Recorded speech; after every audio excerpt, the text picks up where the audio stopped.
ভাই ভাই এটা কি শুনলাম ঢাকার টিমে ফাইনালি জেসন রয়কে যুক্ত করছে, এটা নিয়ে কি বলা আছে, কতটা এক্সাইটেড?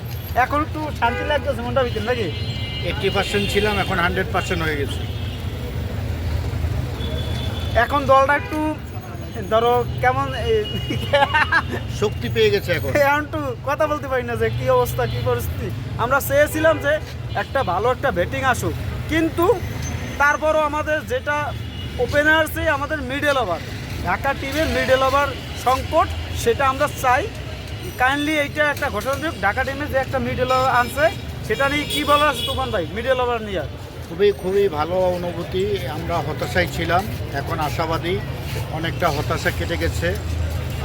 আশা করি আরও 2-1 যদি ইন হয় তাহলে ঢাকা টিম আর কোনো রকমের সমস্যা থাকবে না। ঢাকাকে সাপোর্ট করেন কোন জেলা থেকে আপনি? আমি তো আগে রংপুর ছিলাম, রংপুর থেকে যেহেতু এবার আমাদের মেগাস্টার শাকিব খান ঢাকা টিম অর্থাৎ ঢাকা ক্যাপিটালসের মালিক, এজ এ সাকিবিয়ান হিসেবে আমরা সবাই এখন ঢাকা ক্যাপিটালসকে সাপোর্ট করতেছি। এখন কি এখানে আসছেন কি টিকিট কাটতে? হ্যাঁ, টিকিট কাটতে আসছি বিকাল 4টা থেকে লাইনে। অনলাইনেও চেষ্টা করতেছি। ঢাকা ক্যাপিটালসের টিকিট খুব সংকট, পাওয়া যাচ্ছে না। এখন এই যে টিকিট যে ছাড়তেছে না, এটা নিয়ে কি বলার আছে? আসলে কর্তৃপক্ষ বিভিন্ন জায়গায় টিকিট ব্লক হচ্ছে। আমাদের দেশের অবস্থা সাধারণ মানুষদের জন্য আসলে কেউ ভাবে না। এই বিষয়গুলো দেখা উচিত কর্তৃপক্ষকে, যে সাধারণ মানুষরা যেন সহজলভ্যভাবে টিকিট পেয়ে যায় হাতে, এই ব্যবস্থা যেন করেন, এটাই অনুরোধ রইল।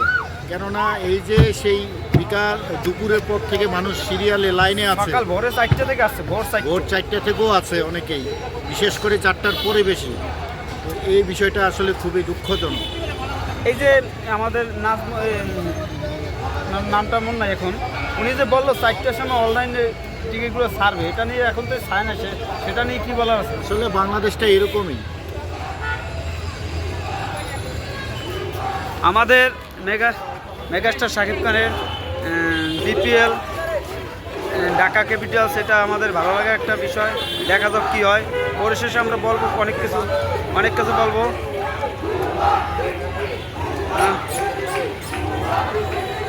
এখন শুধু অপেক্ষার পালা।